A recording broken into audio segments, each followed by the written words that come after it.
Read her children's book aloud at the library. Page 7. The part where Daddy goes to be with the stars. 43 children in the audience. 3 of them were hers. What none of them knew was this. The man in the book had been dead exactly 6 weeks. And the woman reading it, the woman who wrote it, was the one who put him there. She closed the book. She smiled for the camera. Somewhere in the back row, a detective was taking notes on a pink flowered notepad. Her name was Lauren Hoyt, 35, wife, mother of 3, author. The book deal came 2 weeks after the funeral. She signed it on her phone in a coffee shop parking lot. By autumn, she was on morning shows, library readings, a national parenting magazine. Camera-ready warmth. The kind of woman who could cry on cue and laugh 30 seconds later. Her husband's name was Daniel, 39, marathon runner, quiet at parties. He texted his 3 kids, "Good morning, monsters," every school day for 9 years. The last message he ever sent was that one. They had been married 11 years, 3 kids in 7. A small construction supply business that was finally turning a profit. The strangest part of Lauren's career wasn't what she said in interviews. It was what was on the laptop she used to write the book. February 14th, 2022. Heart-shaped plate on the kitchen counter. A candle. A sandwich she had made herself. Daniel ate. He kissed her. He went upstairs. An hour later, he was on the bathroom floor. He couldn't stand. His vision narrowed. He reached for his phone. He called Marco Rundell, then Pete Akers, his 2 oldest friends. He slurred the same sentence to both of them. "I think she just poisoned me." Marco told him to call an ambulance. He didn't. Pete told him to drive to the ER. He didn't. He stayed on the bathroom tile until he could see again. Then he washed his face. He went downstairs. He told Lauren he wasn't feeling well. He didn't tell her he had called anyone. He didn't tell her he knew. The next morning, he texted his kids, "Good morning, monsters." The candle was still on the counter. The plate was already in the dishwasher. At 30 days left. He didn't leave. He didn't go to a doctor. He didn't change the locks. He sat across from her at breakfast for 30 mornings and told her about his day. He read bedtime stories to their 3 children, with a wife he now suspected sitting in the doorway. The case never answers why. Maybe he didn't want to be the husband who walked out on a marriage on a hunch. Maybe he didn't want to scare the kids. Maybe he thought he was wrong. March 4th. Early morning. He didn't wake up. Lauren called 911 at 6:47 a.m. Her voice was already composed. The dispatcher would later testify she sounded like she had rehearsed. The medical examiner found fentanyl, lethal concentration, in a 39-year-old marathon runner with no prescription history.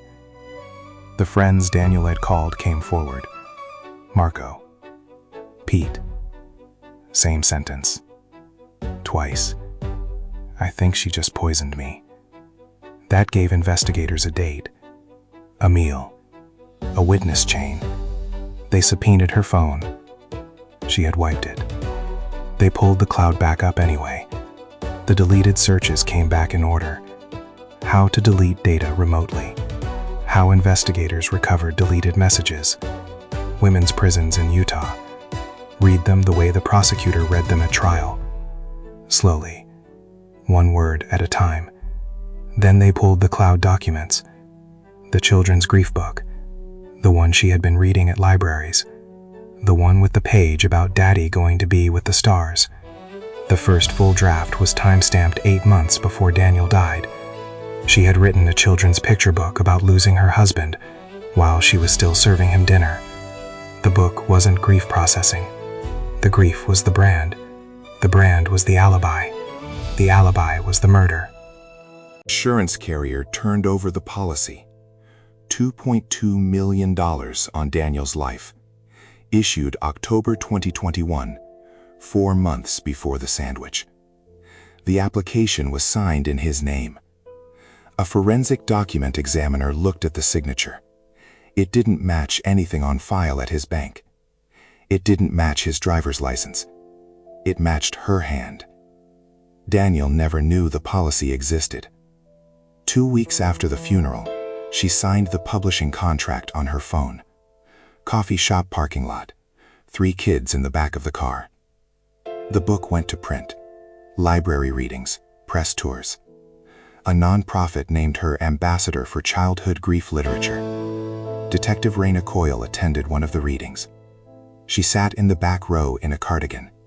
She bought a pink-flowered notepad at the gift shop on the way in. She took notes in it the entire time. 3rd District Court, Utah, March 16, 2026. Lauren in custody khakis. Her defense team to her left. Daniel's brother in the 2nd row. Marco and Pete 3 rows back.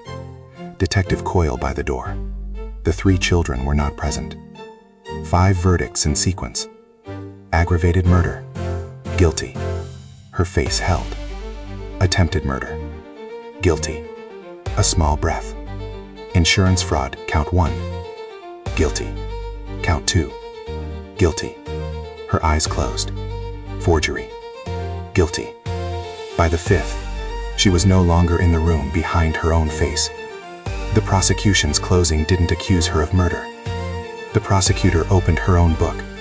He read page 7 aloud. The part where Daddy goes to be with the stars.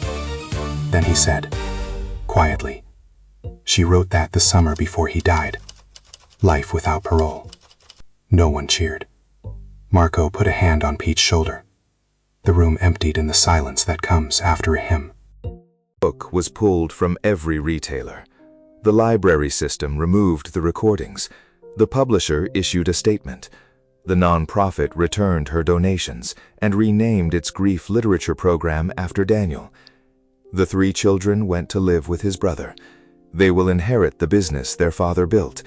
They will not, by court order, inherit a single page of the book their mother wrote about him. Marco and Pete went to Daniel's grave on what would have been his 43rd birthday. They didn't speak. They left 2 beers in the grass, 3 half-open bedroom doors, afternoon light. Somewhere on someone's shelf, a copy of the book no one is reading anymore.